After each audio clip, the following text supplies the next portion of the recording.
No. Welcome, everyone. It's 6 o'clock. We're going to go ahead and call this meeting to order.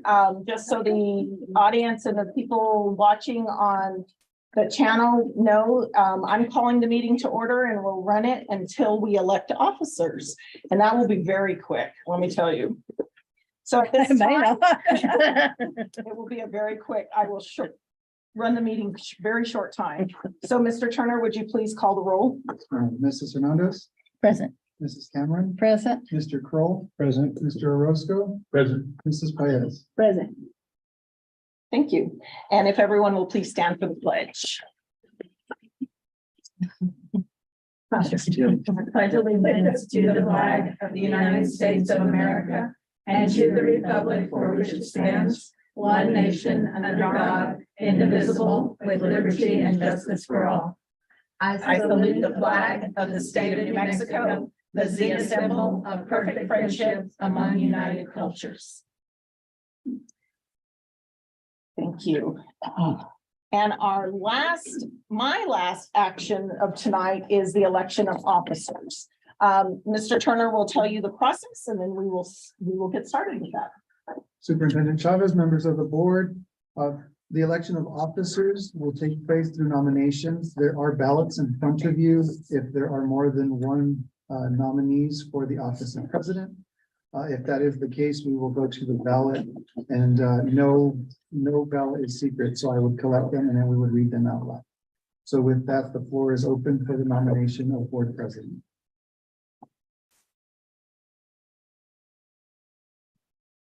I will nominate Mary Lou Cameron for board president. I second that.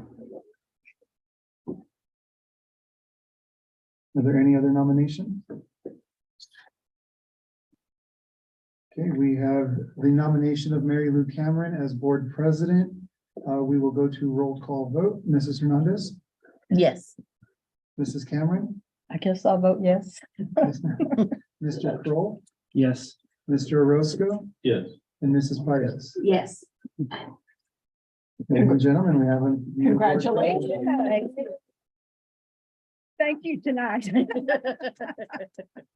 And with that, Madam President, you will now do the remainder of the elections. I'll turn the meeting back over to you to finish.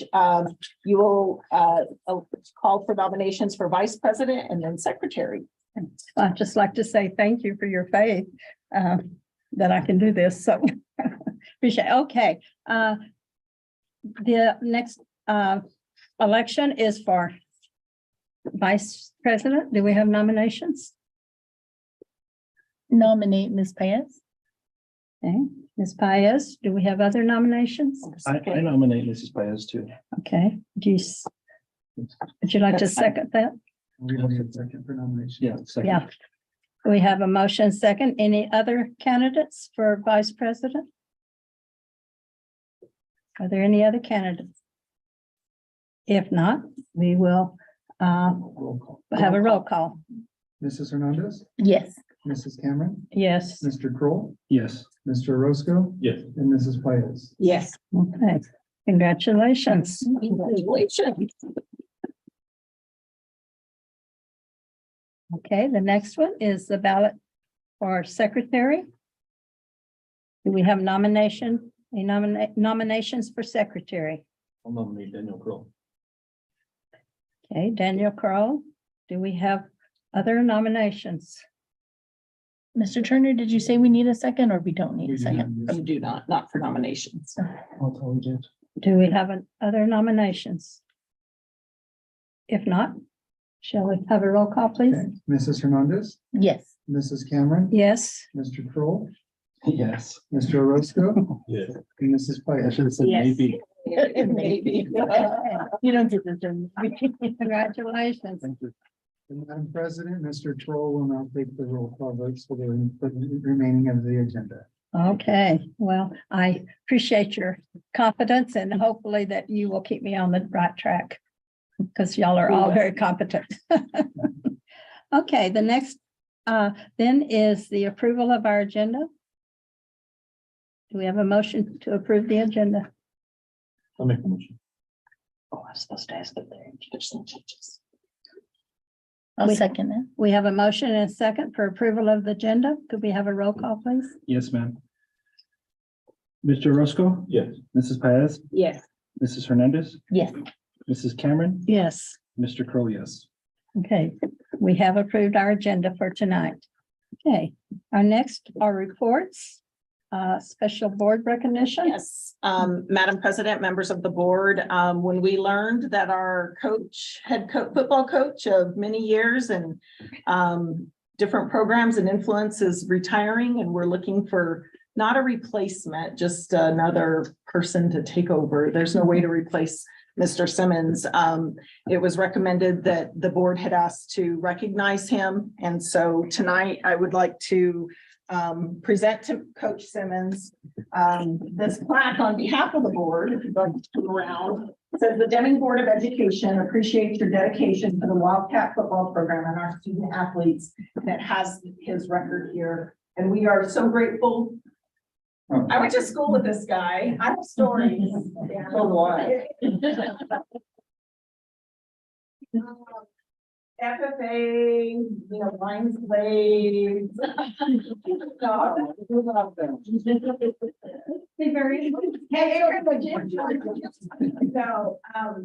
this is, one of a kind person, but the influence and the positive, this program that you built for our boys and our kids and our programs has just been amazing. So thank you very much. And I know the board would like to, Madam President, if you'd like to come over and. Yes, I'd just like to add, I think I knew Greg when he was in diapers. How much younger are you? Well, that could have been last week, I don't know. Greg, this is a special recognition for you for your dedication to the Wildcat football program and our student elite athletes and all the students. You have done a great record, 39 wins, 24 losses, and 1 tie. And also a Borderland Bowl champion and 4 times district champion. It's hard to beat that. And something really cool is this was Bernie's, I think, first hire as the athletic director. So Oh. this is a really special. Keep that on, down. You're fired up on me. But anyway, Greg, please consider this a very, very kind recognition of all that you've done for us. It's been my pleasure, it really has. I was blessed to be able to do it. All right, can I get you guys to act like you like each other and you're close?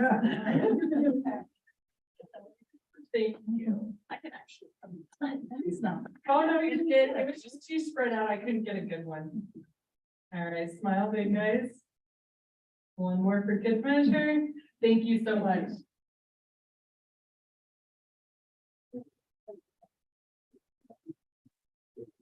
Thank you.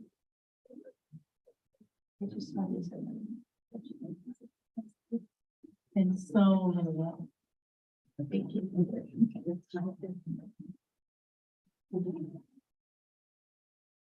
Yeah, our next order of business is our National Education Association report. Sheridan, Oh, I don't see her. do we have anyone from NEA? We do have the national, the student council from DPS. Okay, was that on? Sorry. Yes, well, I was just Okay. letting her know. All right, Student Council, would y'all like to come to the podium? And be sure and tell us your name so we know who you are. And don't use somebody else's. And I think one's a nurse, in the nursing program, right? Yes. Good evening, Madam President, members of the board, and Superintendent Chavez. My name is Michaela Delgado, and I am the student body historian at Deming High School. In the last couple of months, we have helped Flores United with their Codes for Kids project. Within those months, we helped organize the codes into the schools, so that way they can distribute the codes to the kids for the center. Very good. Hello, my name is Blanca Miller and I'm the senior secretary. For the next few months, we are going to be working on state. Last Friday, we sent out our first state project. So for the remainder of this month and beginning of February, we'll continue working on our other projects. Any questions? Any questions? student council is really valuable. So, Thank you for your Thank work. you. so we Yes. appreciate the work you do on behalf of the students and all the staff and the board too. So thank you very much. And again, we wish you to continue good year. Thank you very much. Thank you. Thank you. for Thank having us. you. All right. What am I missing here? Well, the consent. Yeah. All right, we'll have our consent agenda. Has everyone had a chance to look over the consent agenda? I make a motion that we approve the consent agenda. Okay. Do I have a second? I'll second that. We have a motion and a second. Could we have a roll call, please? Yes, ma'am. Mr. Roscoe? Yes. Mrs. Paez? Yes. Mrs. Hernandez? Yeah. Mrs. Cameron? Yes, Mr. Crowe, yes. thank you. The motion passes for the acceptance of the consent agenda. All right, item 8, boy, we're going through this, aren't we? Action item, the consideration and approval of our first robotics out-of-state trip. Madam President, members of the board, Mr. David Wirtz, our robotics sponsor, that were here last month, will be competing in San Antonio in March and Amarillo, Texas, the end of March. So we are asking for your approval for that out-of-state travel to compete. Yeah, Any questions? that's going to be covering the whole state of Texas, isn't it? Yes. Any questions? Comments? If not, I'll entertain a motion for acceptance of the trips that were just read to us. I'll make that motion. We have a second. I'll second. Okay, we have a motion and a second. Roll call, please. Yes, ma'am. Mr. Roscoe? Yes. Mrs. Paez? Yes. Mrs. Hernandez? Yes. Mrs. Cameron? Yes, Mr. Crowe, yes. the motion carries. Okay, next is our financial consideration and approval by Mrs. Doyle. Is she? Yes. Madam President, members of the board, Mrs. Doyle is here along with Vicki Dallas, the lead CPA on the financial statements. You were provided a copy ahead of time, and I don't know if there's anything you needed to say, Ms. Doyle, but I think Vicki Dallas is going to actually take over and go over the financial statements that have been accepted by the auditor. Yes, thank you, Madam President. Can I go ahead and share my screen? Yes, we're working on that right now.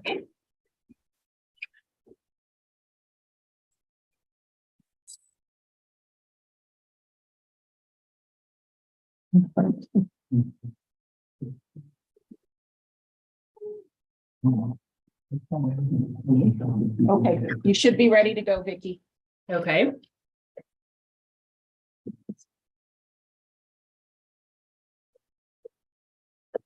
Okay, let me know if you guys can see that. We're good. Okay, perfect. Well, thank you all for having us here this year. We appreciate it. I think this is our 6th year for the audit. So we have been here for a couple of years now. And so I'm kind of going to roll through this. The agenda here will run through a timeline. We'll kind of look at the process that we've done. We'll go over the auditor's report. We'll look at a couple of high-level financial statement highlights as well. We'll talk about some findings, and then we'll talk about a couple of value-added suggestions, as well as look at a couple of audit standards that are upcoming that might be potentially affecting the district. So the audit timeline, you can see that this is not a quick and easy process. So there's some time that is involved in this. So we really began planning the audit back in June and July of 22. We did some field work in August, and so we were there on site a couple of days, and then we did the majority of the audit remote this year. We did deliver the financial statements as well as the findings on October 21st. We had the exit conference on November 10th. The independent auditor's report was dated and submitted on November 15th to the Office of the State Auditor, and that is the regulatory deadline, so that was met. The audit was released and approved by the state auditor's office on November 9th, and here we are today on the 19th of January, doing the board presentation. So the auditor's report, the financial statements are the boards, they are the districts. We do have 3 reports that are in the financials that are our opinions. And so the first opinion is the independent auditor's report. And so this report is an unmodified opinion, which is the best opinion available. And so basically what that opinion means is that the financial statements were fairly presented in accordance with US GAAP standards. There were no audit areas which we could not opine on. And with that being said, that is excellent for the district, and there were no problems from our side. The other 2 reports that we opine on are towards the back of your audit report. So the first one is the internal controls over financial reporting and over compliance and other matters. And so for this one, we give a negative assurance. And so what that really means is that there were no findings that we noted in the items that we tested. Others may exist that we did not find. But for the items that we looked at, we had no issues with them. The last report is the uniform report on major programs and on internal controls over compliance. This is what we normally refer to as the single audit. So we really look at, because the district expends more than $750,000, they're required by law to have the single audit. And so we take one program that we look at this year, and it was the Education Stabilization Fund. And so we really focus our auditing expertise on that. And we are happy to report that there were no findings noted on that. So the next one that we have here is the statement of net position. And so the statement of net position, for those that aren't real familiar with governmental accounting, this is similar to a balance sheet. And so we're going to look at a slide that'll show a 5-year trend of the district's statement of net position. And so for the assets, they've really been pretty consistent over that 5-year trend. So your capital assets, your cash, your investments. The liabilities do show an increase in 2021, and then there was a pretty large decrease in 2022. And those are largely related to the pension and OPEB liabilities. So the pension is your ERB, your Educational Retirement Board fund, and then the OPEB is the RHC, or the Retiree Healthcare Plan. So those portions are what is really affecting those liabilities. And your net position, again, it's going to kind of follow that trend line based on those pension and OPEB liabilities. So you can see that there will be an increase in 2021 and a decrease in 2022. So again, you can see here that top line there is your assets, the middle line is your capital assets, and then the bottom line is your cash and investments. So you can see they've been pretty consistent over the last 5 years. And then here is your, oh, hold on, wrong screen. Here's your liabilities. So again, with this, again, you can see the huge increase in 21 and then the huge decrease in 22. And again, those liability numbers are based on actuarial valuations that are conducted by the ERB and RHC. So there's not much that the district can control on those. And then again, here's your statement of your net position. So you can see, again, it follows that same trend line based on those NPL and OPEB liabilities. The statement of activities, so this would be similar to an income statement. So the revenues for the 5-year trend are pretty consistent. And then the expenses, there was a decrease in 2022. And again, that is based on those NPL and OPEB numbers. Again, those expenses flow through those statements as well. So you can see, the increase in 21 and then the decrease in 22. And again, your revenues were pretty consistent over that period. And then the last one that we always like to talk about is the general fund. So the general fund for the district is, of course, its main operating fund, and it is the one that the board has the most control over how those funds are spent within the district. So the revenues for the general fund are pretty consistent over that 5-year trend. As well as the expenses. Now the cash is pretty consistent, but there was an increase from 2020 to 21 due to some teacher payout contracts. And then there was a decrease in 21 to 22 just based on those substitutes. That was that crazy COVID year. And so that kind of played into it. So you can see it's pretty consistent. There's a few peaks and valleys here and there. The numbers on the top there are your revenues in the blue, and the gold numbers are your expenditures.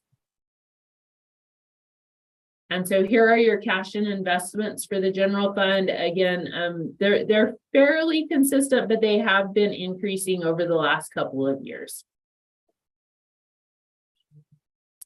So now we'll talk about the findings. And so I am happy to report that in the current year, there were no findings. So kudos to the district. I know Joe and Leslie worked really hard to get these cleared.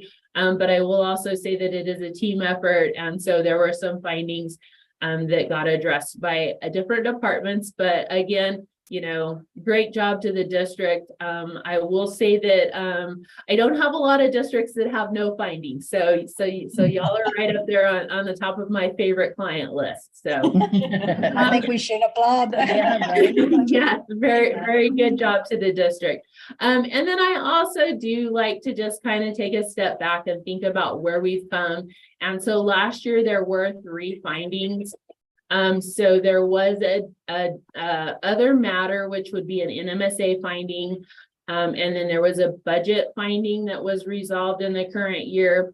And then last year, we did have a board member that wasn't present for the exit conference. So those findings were there.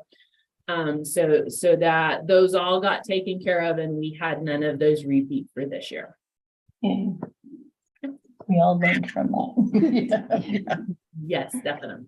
Okay, so just a couple, I'm going to touch a little bit on some of the new standards that have come out and a couple that are upcoming. So there were 4 standards that were required to be implemented in the current year. None of them did have an impact on the district, but we always like to just at least let you know that those 4 were implemented in the current year. And then there are several that are upcoming, but I figure that not everybody is quite into accounting as we are, so I'm not going to bore you with a bunch of them. But I do want to talk about GASB 96. So the leases were GASB 87 this year, and so they were implemented. And so really what was required with those was if you had a lease, you recognized a right to use asset as well as a lease liability on your books. And so the GASB 96 is similar, but this comes based on subscription-based technology arrangements. And so a lot of that, we're thinking that there could be a potential for the district to have, for this to have an impact, you know, just based on your cloud-based, you know, softwares that you have out there. If you have any digital textbooks, anything that's of that nature, that you guys have any long-term contracts with, those could be similar, where we'll recognize a right to use asset as well as a liability that goes along with those. So we just like to throw that out there and kind of let everybody know that that's kind of on the horizons, and to kind of start thinking down that road if that's going to impact the district. And then this piece is just kind of some value added suggestions. You know, we looked, there was no findings, so you guys are doing a great job, but we're always here for you guys. So if you have any questions, you know, feel free to reach out to us. I know Joe and Leslie do a really good job. You know, if they have a question, they'll, you know, reach out and ask us about it. And so it's always nice to get, you know, everything right from the beginning, so that later on we're not trying to fix things. So they do a really good job of that. But you know, as the board as well, know that we're always there. You know, if you have a question, reach out, you know, feel free to reach out. We do also offer GASB trainings, and guidance. I know that the firm as a whole does a lot of trainings with those. They're usually free virtual trainings. You can get CPEs for those.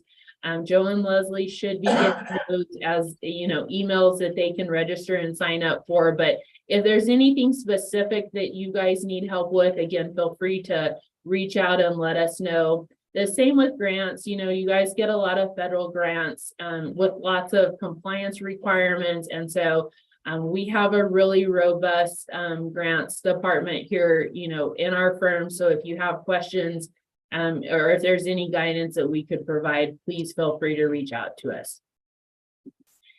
And with that said, again, I just wanted, you know, send a special shout out to Joe and Leslie. They're really awesome to work with.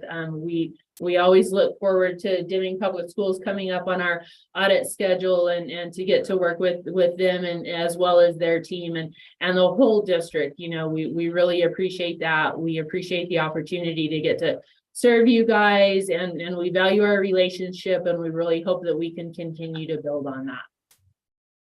So with that, that is all I have. There is the contact information. Mr. Lemon's contact information is there as well. He was the audit partner. Unfortunately, he wasn't able to join us tonight, so I kind of covered for him, but he's there as well. So if you guys have questions for him, feel free to reach out to him. And with that, I'll open it up. If you have any questions for me, feel free to let me know and we'll see what we can do. Does anyone have questions? No questions? Let's see. Yes. Okay. If there are no questions, then I'll entertain a motion to approve the financial statement. I make the motion that we approve the financial statements. I'll second that. Okay, we have a motion and a second. Would you do roll call, please? Yes, ma'am. Mr. Orozco? Yes. Mrs. Perez? Yes. Mrs. Hernandez? Yes.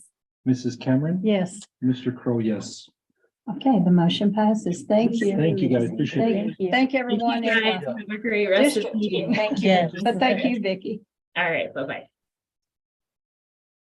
Okay. Madam President, members of the board, our next item is budget adjustment requests. This is, Ms. Doyle is here to go through the 5 that we have. Good evening, Madam President, Superintendent Chavez, members of the board. We do have before you some budget adjustments. There were many on the consent agenda. These are the ones that are not maintenance bars. Number 10 is the carryover that we have for our CTE program. This is our final allocation for fiscal year 23. Number 11 is an allocation that we got for $1,600 for equipment and facilities for autism students.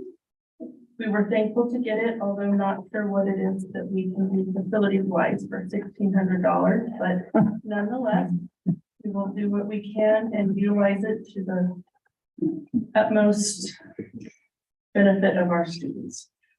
We also have number 12 is our homeless children and youth, our allocation. This is a carryover from last year that was unspent. And our final allocation for the ARC funds for this. Number 13 is for our, it's a grant for from ECECD. This is for our child care program. This is actually going to be used in conjunction with our Kellogg grant. And I don't know, Vicki, if there's anything else you'd like to add. I think we've talked a lot about it. As far as, but we're just leveraging the 2 pots of money to be able to offer a child care program. And then finally is the additional also homeless emergency fund for ARP. And this is going, for this, we do have some additional compensation, but we also have some books and keynote speakers for our student, and then some mentor certifications and trauma-informed training and SEL training that we're going to be doing. So I'm happy to be able to do that. And with that, I will stand for any questions on any of the bars presented. Any questions?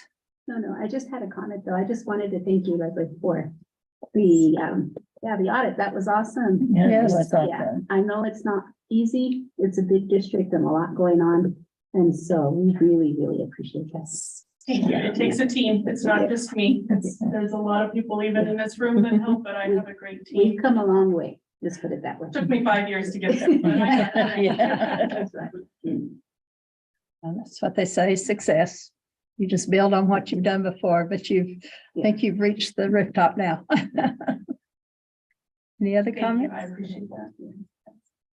Okay, thank you. I guess we need to A motion to approve. a motion to approve the financial statements? No. And I'm sorry, budget adjustment.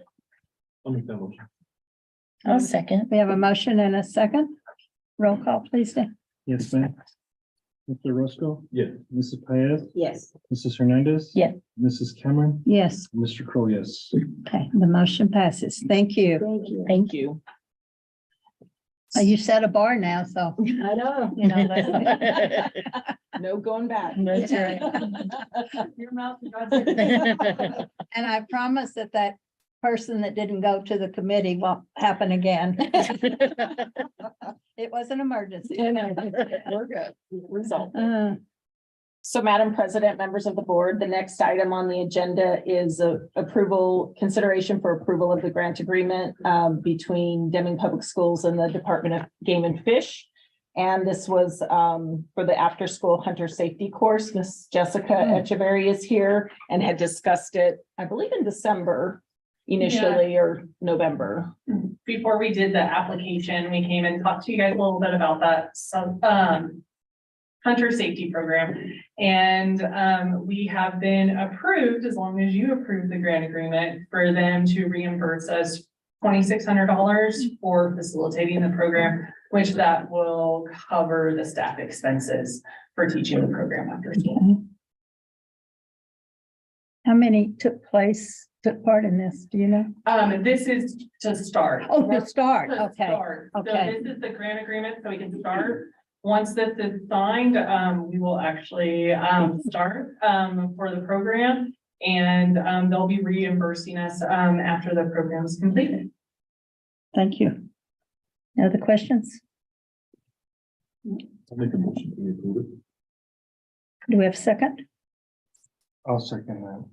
Okay, we have a motion and a second. Could you do the roll call, please? Yes, ma'am. Mr. Roscoe? Yes.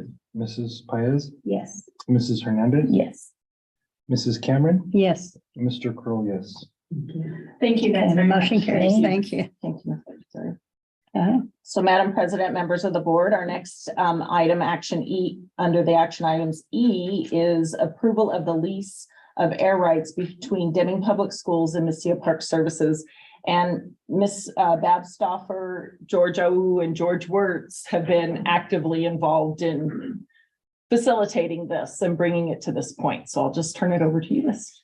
President, members of the board, Superintendent Chavez, this opportunity came up rather quickly. This is an opportunity to be a good neighbor to the community and participate in the community solar program. And this isn't a when, but an if. Messiah Park Services is awarded the bids that they're putting in to this state, to the Public Regulation Commission. If they are awarded, what you are doing today is granting permission to enter into a contract to lease our airspace above some solar carports structures throughout the district. And without further ado, I will let Mr. Rocky Bacchus and Mr. Robert Estrada go over some of the finer points. Thank you. Thank you, ma'am. Thank you. Welcome. Thank you, Madam President, board members, superintendent. Community solar has been 10 years coming in the state. About 2 years ago, the law was passed by the legislature. Since then, the New Mexico Public Regulatory Commission has been doing the regulations. And the final set got published December 31st, I believe it was. And we have to submit a bid for allocations by the end of this month. So 10 years in the coming, but it's here now. The program will provide solar in order to reduce electric costs. The program is set up such that low-income persons must be allocated half of the production of the solar, and they will receive a 27.1% discount versus what their credit is from the electric company. In this case, P&M will actually put a credit on their electric bill, so they know exactly what their credit was, and then they would pay to the investor that would own the solar 27.1% less than that amount. So there's a huge benefit to the community. Approximately 1,000 to 1,500 homes would be able to participate in that based on just what would go into your areas. The schools would then have an option to subscribe as well. So you're not committing to buy any solar, you're not committing to buy anything. The only thing you'd be committing to at this point is to a lease. And it sounds weird to buy the rights for space, but it's airspace above parking spaces or above the ground. So it's space you're not using now. I think what we've negotiated is a $5,000 per year lease. I don't expect there to be any significant change. If there's a change that's not significant, and maybe it's up to 15%, there'd be no change in the dollar amount. If there was something drastic, if they cut 70% or something, then we may have to talk about that. Depending on how much the state contributes at a minimum for the electricity you receive or subscribe to, and that's a separate act, but you have an option in the lease that if you subscribe to the electricity, which could be up to 40% of what's produced, and that 40% would be more than your total electric usage, you'd be getting at least a 10% discount versus that subscription. So that would be about 7% of your total electric bill. If the state contributes, which we've already had meetings with the chair of the education committee and so forth, I can't imagine them not contributing. But it would be in the form of tax incentives, which there's a residential tax credit of 10% right now. If they give a 10% tax credit to this type of project as well, you get a 25% discount instead of 10. If they give a 40% discount or 40% tax credit, you'd get a 100% discount, which would save you about 70% of your electric costs. It's a very significant win-win. It sounds too good to be true. And okay, after 10 years, you think it's never going to happen. And it's a very short window because about half of the money will come from the federal government. The Biden administration put together incentives for solar. That's 30%. Then they add another 10% for domestic content, another 10% for what's called climate justice, energy justice. And there's a lot of different names for it. It's actually called energy justice in the Department of Energy. But it's to help communities that need that. And you're a certified community under DOE's map right now, Department of Energy. So I think there's a huge number of benefits. Can't guarantee it'll go through because it's a competitive bid. But once the allocations are granted and based on our counterpoints, we should win. So we expect to be able to do this in all of your schools. We certainly may move some things around depending on work with the electric P&M because they have not said exactly how much can come from each area. So we're going to submit extra areas and say, okay, if we need to move it around, that's fine. But if we request less, we can't go up. If we need to change or move, we can do that. So we're asking that you would approve the lease agreement. I don't know if your attorneys have all looked at that yet, but hopefully so. And that it's basically a 10-year agreement. And if you decide you need to do something in that space, you have to give us 2 years to move it because the life of the solar is about 50 years. There are up to 4 renewals, which would take you to 50 years. But at every 10-year increment, you can say, okay, we need to build something there. We want you to move this. We just need a 2-year increment, which most school construction, that's not a problem to know 2 years in advance and say, okay, where are we going to move it to? And it covers a lot of things down to even trash disposal, cleanup, and so forth and so forth. And with that, I've kind of done an overview. If you have any questions, I'd be happy to answer whatever questions you may have. Mr. Wertz, do you have anything that you want to add to that? I know you've been involved in the conversation Well, and the locations. I think it's important to know that this would provide shade structures on virtually every parking spot in the district. And you guys will be responsible for the shade structures? Yeah. We build all of it. So when are you guys gonna get started? They gotta win the Not only that, RFP. but they're responsible for the maintenance of all this for as long as we're under contract with them. Okay. So that would be no pressure on us. Yeah, What about infrastructure for this? I know that talking about solar and there's some places where P and M's like, we're done, we're topped out, we don't have the infrastructure to support anymore. Where are we at with that? So if I may, I'll answer your question first, and I'll come here if that's okay. So the timing is that they're scheduled to announce winners first week of April. And they're supposed to announce in a series, so the highest point scores get first so that they're ahead in the connection, so forth. Construction would be starting within a month to 2 months of that. If there's no changes, it'd be probably within a month. And we would take up about 10 to 15% of a parking lot at a time and then move through. So we're not going to have a super big impact on parking areas while we're under construction. Total completion of construction, because we're working through schools. We're not starting everywhere at once. We're having crews that move through. And Robert's our HR manager. We want to hire students and provide careers and do presentations that are educational and so forth. Probably about 1.5 years, at most 2 years to complete all of it. So that was your question. Your question was the infrastructure and what they call, PNM calls it red zones, where they're not allowing solar. So we've checked red zone areas, and I may not have this exactly right because I'm looking at over 90 schools right now with various districts, but my recollection is we don't have any red zone issues with your schools. It's only in PNM territory. I think you have 2 schools that are on the co-op, and they would not be eligible for this program. But for all the others, that's our responsibility to make sure all that happens. We build the structures. They're rated for 105 mile per hour wind.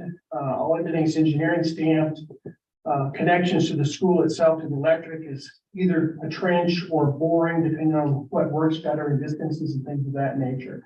But it's all inclusive. Everything, there's no cost to the district other than time and energy that some of your people may spend that we're not compensating, but nothing you would pay for as part of installations or maintenance or service. I've got a question. Sure. When you're talking about the subsidy for low income families, so you said 1,000 to 1,500 families. So how are those families selected? And then kind of what is the criteria? Excuse me.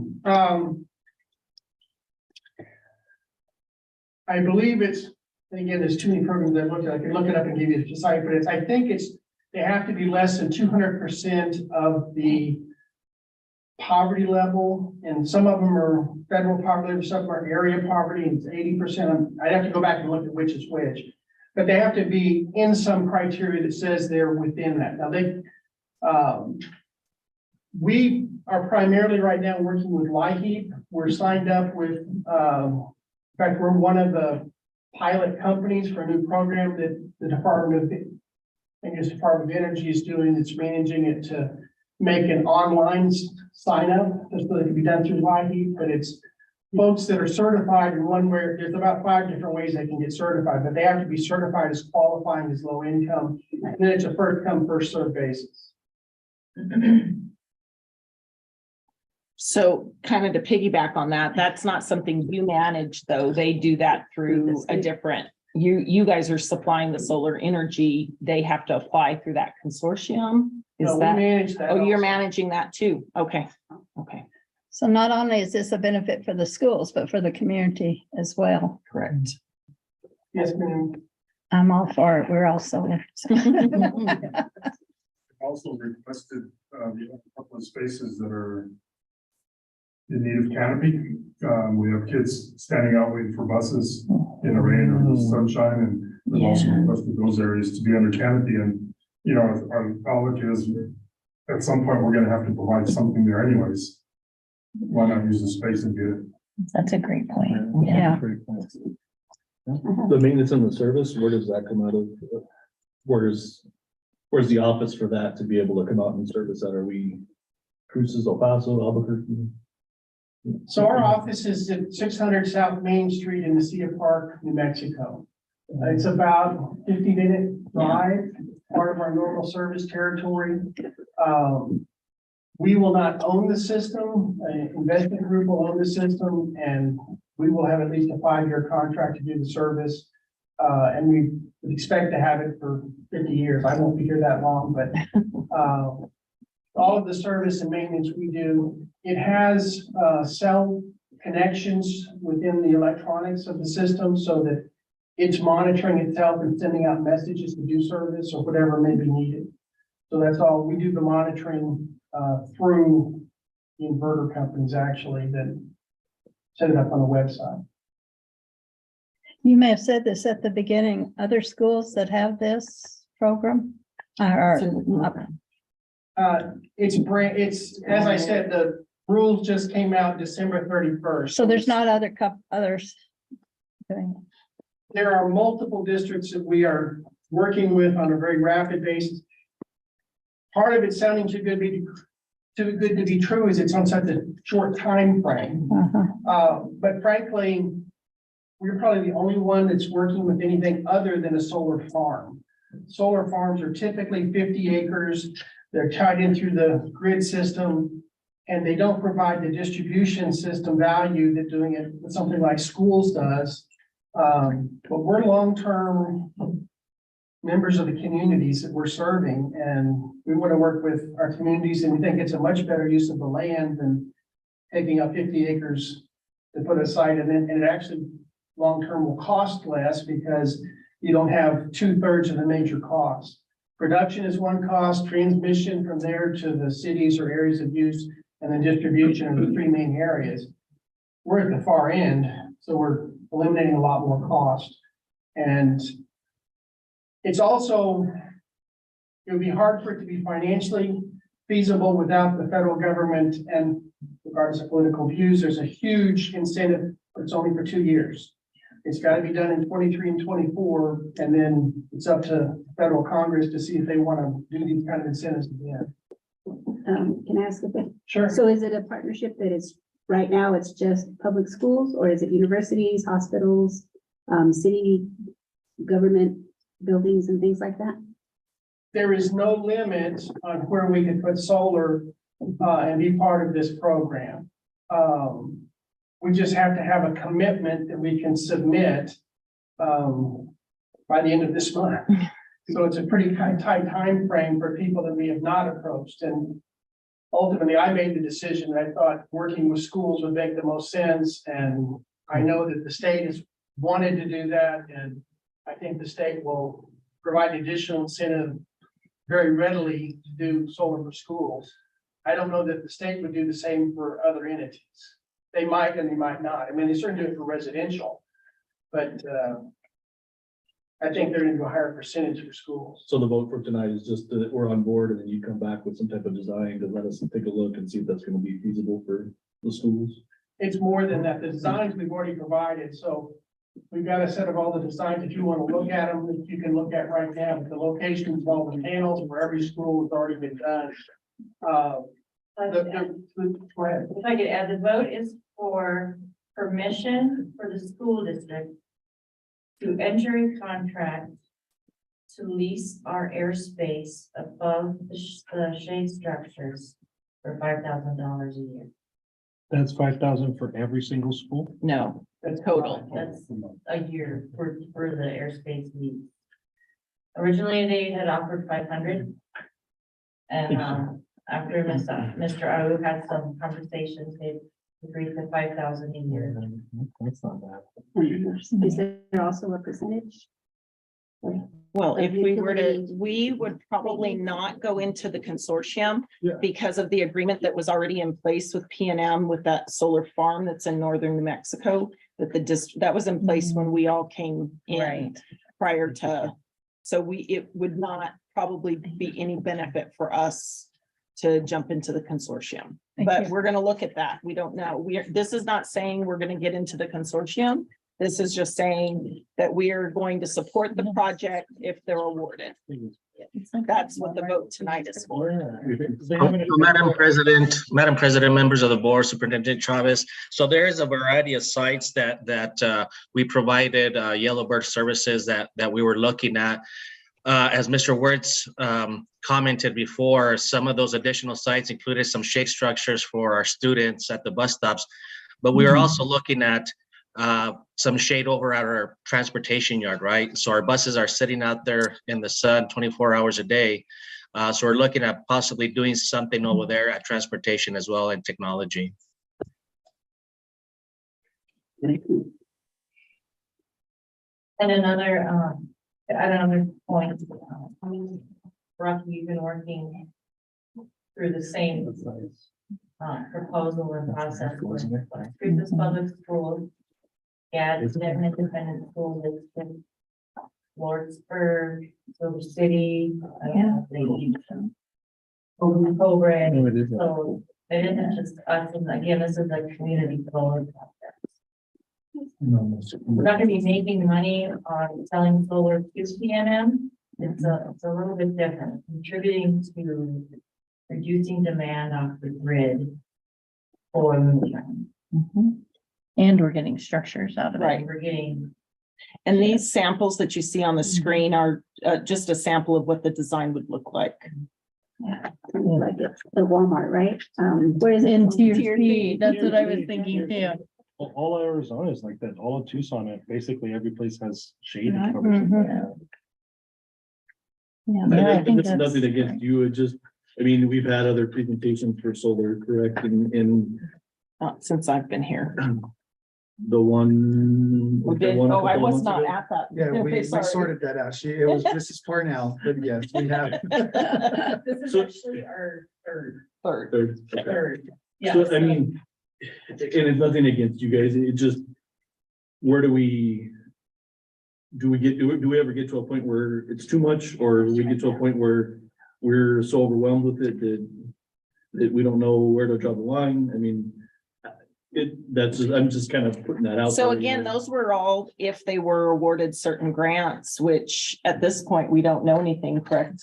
Jessica? We just had people coming to us earlier in the process when they knew that community solar is coming out. So like the Mintons came to us, gosh, like over a year ago. But again, they were looking at solar farms, Yeah, correct? they had a More- location. This is the first one that's come to us that wanted to use our airspace or our Yeah, property. this is very The different. other ones were just that we support that they're gonna do the community solar project. And then, one was giving us a donation to Red Mountain Middle School, and then the other one was for the curriculum incentives that we were doing for STEM.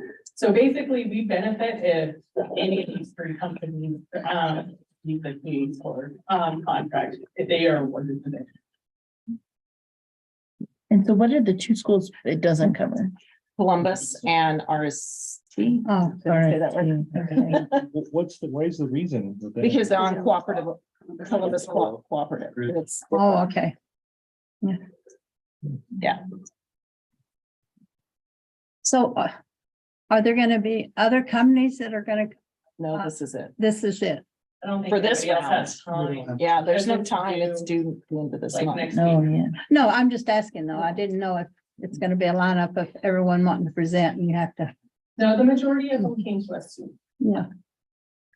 Okay, any other questions or comments? And the reason this one came to you also is it's more of I think this is more of a plan, an agreement. The others were letters of support. Just, Yeah, yes, we that's want right. this to come into the community. This is really more of a partnership that we're looking at. And it does Yeah. improve our Community at the campuses same and way. community. Mhm. Mhm. Okay. Any other questions? Comments before we entertain a motion to,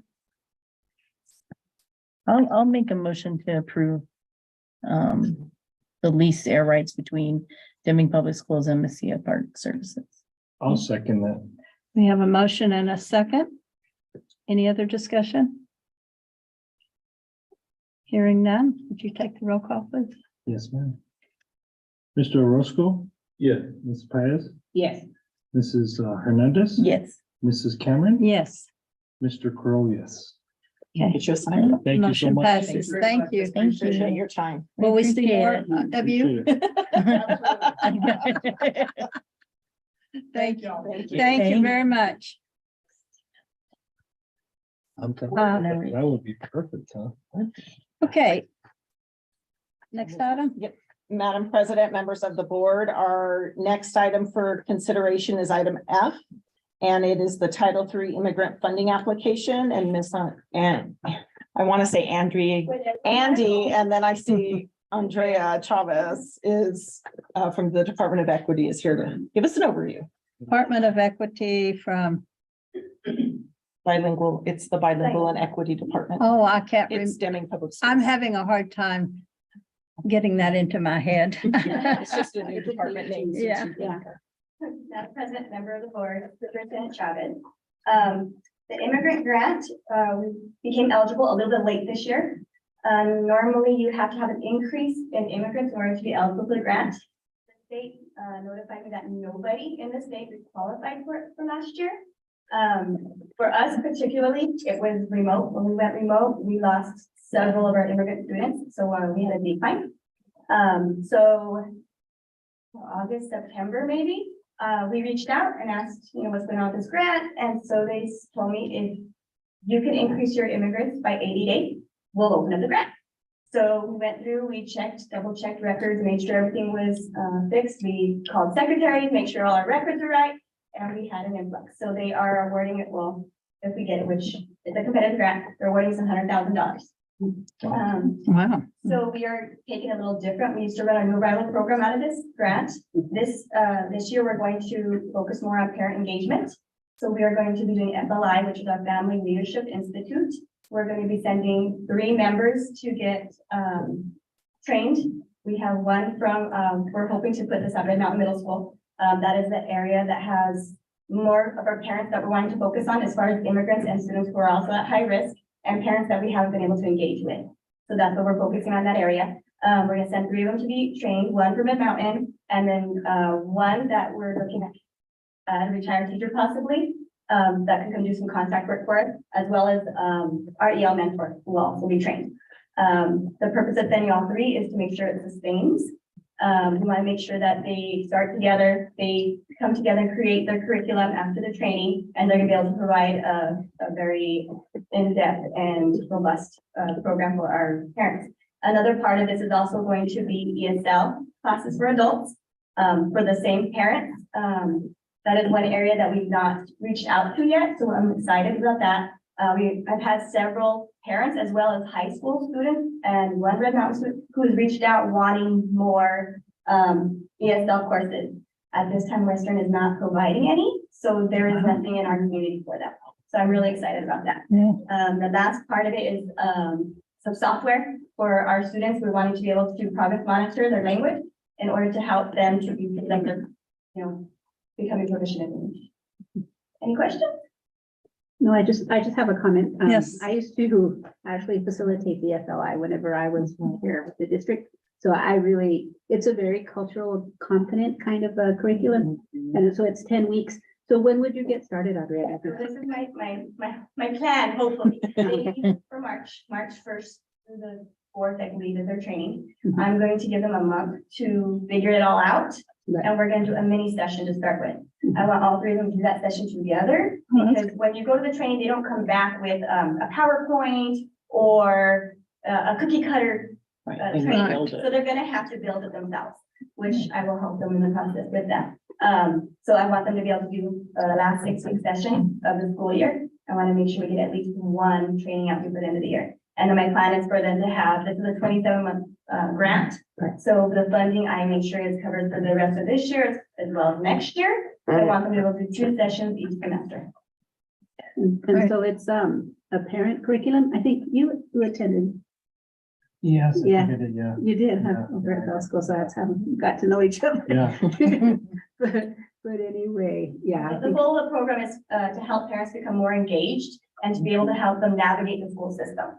Some of our parents don't know how to, or if they come in from a different culture, they don't understand the cultural norms as far as how the school sites go, or the fact that they have the right to go in and ask questions. So it's just building them as advocates for their own students. Yeah. That's great. Okay. Other questions or comments? Okay, if not, I would entertain a motion. I make the motion. Right, we have a motion for agreement of the Title III immigrant funding application. Do we have a second? I'll second. Okay, would you do the roll call, please, Mr. Crowe? Yes, ma'am. Mr. Roscoe? Yes. Mrs. Paez? Yes. Mrs. Hernandez? Yes. Mrs. Cameron? Yes, Mr. Crowe, yes. the motion passes. I just Thank want to you. thank you for all your hard work. Thank you. Yeah. Being a new program, we'll look forward to hearing updates on how it's working. All right, the next one. So our last action item is item G, Souls for Souls agreement. And we have Crystal Gonzalez from the Department of Equity, who's going to share with us what that agreement proposal is and the work that gets done through that. It sounds interesting. It is. Good evening, Madam President, members of the board, Superintendent Chavez. We were approached by Souls for Souls, which is a organization that provides shoes for students in need. And our state coordinator for the McKinney-Vento program, Coordinator Malone, actually referred this organization to us. And they want to enter into an agreement with us to provide 500 shoes to students in need. Wow. With the plan that we get the contract going, and then we can start rolling out the project by March timeframe. So it's to try to act very quickly in getting this going. And of course, they're asking just for a little bit back from us in regards to getting a sampling of from the students that we serve, what their experiences, how these help them, you know, things like that. So, like an impact statement, for them to report back to their team. They have. Let's see. Sorry, I didn't know I was going to be doing this until noon today. So I'll help you out just a little bit, because I did some research on Souls for Souls, curious as to what they were and what kind of and they're actually an international organization that have massive partners, from the major shoe companies to Amazon to the Bill and Melinda Gates Foundation. And that's the purpose of the impact, the feedback that they ask us to collect, because from making people feel good and just giving shoes, they wanted to know, does it change outcomes for kids? So they've become over the years more structured in, does it change their ability to attend school more often? Like, do they are some of those barriers being taken away? And so I was very impressed with the growth that they've had over the years.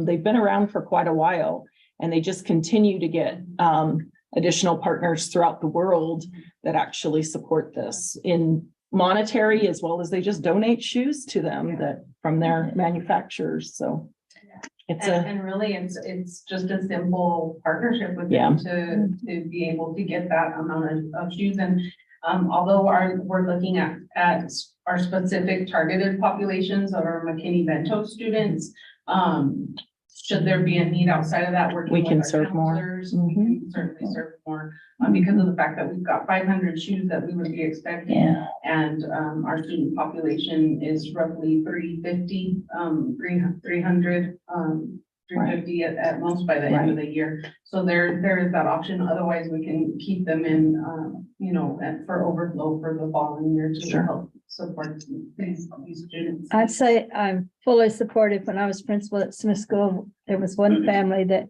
had to share shoes. So we couldn't figure out why they were absent so much until we finally dug down and the nurse found out that they didn't have shoes. And we can hardly imagine that at least you would have a pair of shoes, but Yeah. that And is, then also, with the fact that our McKinney Vento grant, we're limited in our funds that we Mhm. receive through the grant, and so Yeah. this is a.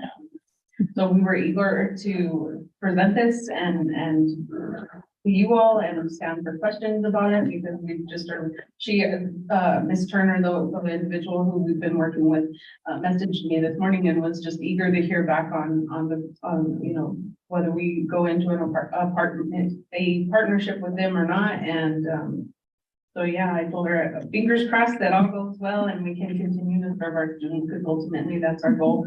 And also in helping to increase confidence, have them, feel secure in the coming school and help them out the best that we can. So So, if you have any more so questions, is this like a yearly situation or is it just a one-time? this would be like a One-time. one-time thing. Okay. For at this point, whether they would choose to select it, but it's like Superintendent Chavez said, they kind of go around and select certain districts, and it just so happened that State Coordinator Malone had recommended us to be considered for this opportunity. So do they, just send you 500 pairs of shoes in different sizes, or is it like let them know what sizes you need, or how does that, or you don't know?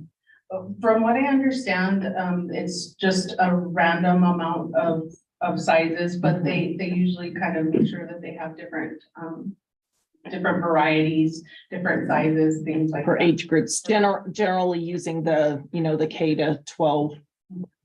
kind of like. So Culver from kids. 0 to 15 Mhm. in terms of sizes. Yeah. That's great. Yeah. It is It's great. And I'm I have some information, regarding like the survey. It's really just, generalized information. And again, we're just gonna do like a random sampling for, the students, just how do you like your shoes? What do you like most about your new shoes? Things like that, so that they can, use that information, for their impact statements and stuff like that. So, not very invasive.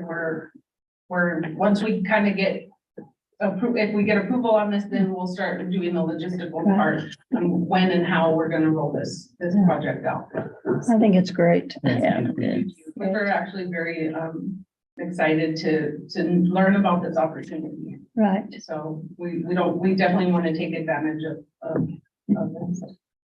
Okay. All right. Just need a motion. We need a motion to approve, consideration of Souls for, well, I don't guess it's consideration, is it? To approve the Souls for Schools agreement presented to us tonight. I'll make the motion. Okay, do we have a second? I'll second that. We have a motion and a second. Would you do the roll call, please? Yes, ma'am. Mr. Roscoe, Yes. Mrs. Paez, Yes. Mrs. Hernandez, Yes. Mrs. Cameron, Yes, Mr. Crow, yes. the motion passes. Thank you for your work on this. It's going to mean a lot to many children. Yes. Thank you. Thank you. Yeah, I did want to thank you, Krista, for everything Thank that you. you guys do. I know it's a lot of work that happens. Thank you. Thank you. Okay, next is the superintendent's. Yes, Report. so Madam President, members of the board, we'll start with item A of the superintendent's report, and that's the first reading of policy 217. In your board packet, you received the current policy, which is 217 and 218, and refers to, it has quite a lot of information in this particular policy: employment, assignment of employment, reemployment, termination of employees, multi-year contracts. There is a lot of information in here, and transfer of personnel, how that works. And this has been, as you know, we're moving to a simplified policy. I believe these two policies, 217 and 218, were initially short and simple and changed a lot and got revised over different time periods. So, and became more overreaching into the superintendent's role. And so we took this particular policy to the policy service as well as our employment attorneys that we refer to, and asked to come up with something that simplifies, still honors, of course, the CBA supports that. That will always be a part of the process, but to simplify policy, honestly, and put that authority of House Bill 2, which is the is the superintendent's role in making personnel decisions and simplifying it to that. So I'm happy to answer any questions or concerns you have related to these two policies, or to the replacements of 217, 218 to be just the 217 proposed policy, and any concerns or questions that we need to be aware of. This is just the first read, so it is not an action item this evening at this point. Any comments or questions? I know we've been discussing it for a while, Yeah. all of our policies for a while. Right. We're getting there. Any questions or comments? Then I would be on the next agenda. It will be on the next agenda. Uh-huh. It will be as an action item next month. Okay. All right. Thank you. And then I think you've heard from just about every area of the district tonight. So I'm not going to go into any major details regarding school, health, staffing, facilities. But I do want to say that I did come back from Santa Fe this afternoon, and there's quite a bit of conversation. And I guess I want this to be said publicly. I hope there's staff watching. The governor has, in her state of the state address, referenced 100% healthcare, covering 100% of educator healthcare. And where it's actually landing is that it would be 100% for the employee only. So I think it's really important that we stay informed. Mr. Turner is going to be weeding through these bills as they start to hit the committees and they start being looked at. They're thinking it's going to land somewhere between either it'll be just 100% for the employee. So if they add, if they have a family plan, for example, the employee would still pay their portion for their family. It would just be the employee's portion. Or it might be the 80-20 that other state agencies. I think that's a big topic in everybody's mind. That's why I wanted to lift that particular thing up. There's going to be a lot of negotiating. Extended learning is going to happen. I mean, like, it's going to be built into our hours. There's not going to be an option for additional hours being added to our school. We still don't know how much that means. And of course, they're pushing for the 1140 from 990 at elementary. Make sure I say this right, and 1080 at secondary. Got it. So there's just a lot of implications, but there definitely will be extended learning that is in our standard calendar. And they are definitely looking at the health insurance for educators. And so are you saying we're looking at longer days and not, Potentially. okay, because I know you've been working on the calendar as well. And that's most of the questions that I'm now getting from community members, employees, yeah, So- families, is nobody seems to want to go back to school in July. Yeah. Well, Yeah. and that's exactly what we're hearing. And Mr. Yeah. Parker has had a lot of conversations. I tend to be the fly on the wall listening as he has met with so many staff members across the district. We have 3 schools left to give us feedback, but the majority are saying we would rather have 30 minutes added to the day than 15 more days that we have to come in the summertime. There's also a lot of conversation and negotiation happening around, if they go to 1140, does that mean where's our flexibility in what counts as instructional time? So an example of that is, like, right now in statute, we can not, I don't know if it's statute or rule, that we can only count one day a semester parent-teacher conference at the secondary as instructional time. Elementary, I think we can do two, up to two a semester. But, you know, if we're wanting to engage parents, Yeah. we're gonna have to make time for that. Yes. And if we're wanting and I think parents are telling us they want to know more and they want to feel like they have an opportunity to come in and to talk about their child, then we've got to have those days, and those should count as instructional time days because they're working on next step plans. They're working on where your kid is at academically. And so there's a lot of negotiation that I think is we're working on regarding what those hours will be. But I definitely think we're going to land probably somewhere very close to that 1140 for all grades. So is it fair to say that part of the problem in doing the calendar now is that we don't know what the legislature's going to do? That's the big part. Okay. But I think we're hearing loud and clear, don't start in the middle of July again. Would you say that is true? President, member of the board, Superintendent Chavez, we are hearing a lot of that conversation. They want to make sure that they have enough of the summer to do summer activities. And then also they're wanting to make sure that whatever extra things that they have to do can count for the instructional. pieces. Right.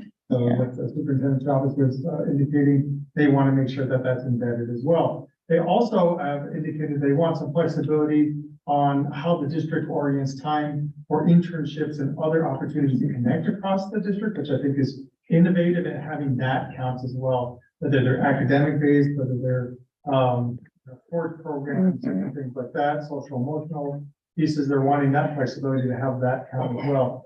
I've heard, at least anecdotally, that there's a lot of openness, at least from the legislature level, that they're willing to consider those pieces, but they will have to be structured in there. And it's important to note when we're talking about the increased time, that it becomes part of the base calendar. Right. It is no longer like an extended program K-5+. Yeah. It will be a requirement for everyone to attend per the attendance for success piece.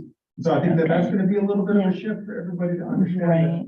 whatever we do go through based on the guidance received from PED and legislature, that will be the mandate and the charge as we go forward. And that is substantially different than before. I do, one last piece I will note, there are only so many days between the July 1 and the June 30 of the next year. So we do want to preserve fall break, the full week for Thanksgiving, the extra days off for the winter break, a full spring break, all the other federal holidays, and do those other parent pieces. Right. You know, the way I'm looking at it right now, we will dip into probably some portion of July, but not looking at as early as we started, especially at the 30 minutes. And if you kind of go back to what we tried to propose last year, but we got shut down, Yeah. it could look similar to that. So we were ahead of the curve, basically. I believe so. I believe we were. Right now, if we're looking at it, if we did the math right, it would translate to only adding 5 days so far to our instructional calendar. So With- instead of With the extra 175, 30 minutes. 180 plus whatever PD days we can Okay. afford to land on there for insertion support. And that's also being Can I part ask of a the, question, Mr. Yeah. Parker? How are the teachers? Because what I've been hearing is teachers don't want that extra 30 minutes. Are they supporting the extra 30 minutes? I've heard a lot of support for that Yeah. with the understanding that if it's not 30 minutes, then your only alternative is days. right. Yeah. So, when you present it to them in that fashion, because it's not an option, I think they're much more open to the 30 minutes. With the caveat that we have flexibility about what that 30 minutes can look like. And that's the piece on it where they wanted to be creative and innovative about what we could do with that 30 minutes. So that would it be 15 minutes earlier in the morning and then 15 minutes at the end, or would it? We be- would have to work that part out. Yeah, it could be built into the bell schedule, however we choose. So we also want to be really mindful if we go any earlier, we already have students being picked up at 6 o'clock in the morning. I mean, Yeah, 6:30 in the right. morning. So we just want to be mindful of Right. that. Right. Yeah. There is some conversation also about potentially letting some PD, not like they would limit it, but that there would be some professional development planning time. Again, if we want staff to be able to do their jobs well, we need to have structured time where they either get the training they need or the time to grade, the time to get grades in. So there is some conversation about allowing some of that 1140 to be able to be used as professional time for staff too. That's not like in stone anywhere. It's just something that's been part of the conversations and negotiations. So I believe in it. I think that's how, if we expect things, I think we need to be able to figure out how to find the time to make it happen. And so that's Without just burdening. without just building on adding something more. else. That's Right. what Yeah. employees, especially teachers, Right. feel like, Yeah, you know, oh, definitely, Yeah. definitely. not that I would know. Definitely. So with that, I don't have any other reports unless you all have any questions related to the district that you'd like to ask. Any questions or comments? Okay, Okay, and that concludes. all right. Then we're on Item 10. item 10, board member requests for agenda items. Do we have any requests for agenda items for our next meeting? Not Not now. yet. I do think it's proper if someone has someone they can, we can entertain those. If you're like me, you'll go home at 2 a.m. Think of and think of something. Our next regular meeting will be January the 19th. which is wrong. Actually, that I'm just now, I was just having that side conversation. I apologize with Mr. Turner that is today. Yeah. So Oh, it is. It is today. I should have caught that. So February. it's, our next scheduled board Oh, meeting wow. is February 16th.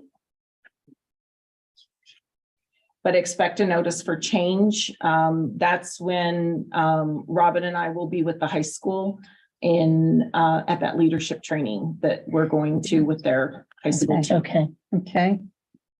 All righty. So there's a possible change. There will be a change. Mhm. Okay. Any other announcements? If not, I would entertain the open. Do I have it? Does someone have that we go into closed session?